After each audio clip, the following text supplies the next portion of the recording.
Taku.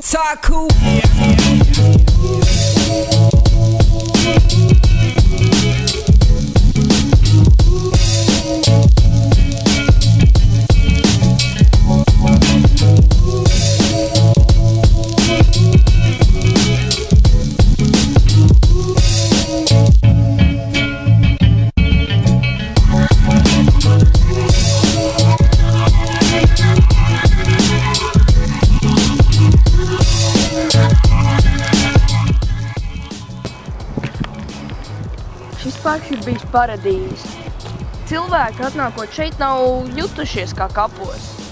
Viņi nākuši nolikt puķītes un aprīnot tādus lielus cilvēkus kā Rīgas mērs Armstrongs un Krišāns Valdemārs. Šeit ir bijušas pat dabīgās lūpkrāsas ieguvs un šeit augušas tāds puķītes kā nekur visā Holandē. Šeit bija skaisti. Kaut cilvēki atcerētos par šo vietu. Šeit bija skaisti. Šeit ir skaisti, bet būtu vēl skaistāk, ja arī jūs šeit atnākt. Gaidām! Tiekamies ZZ čempionātā!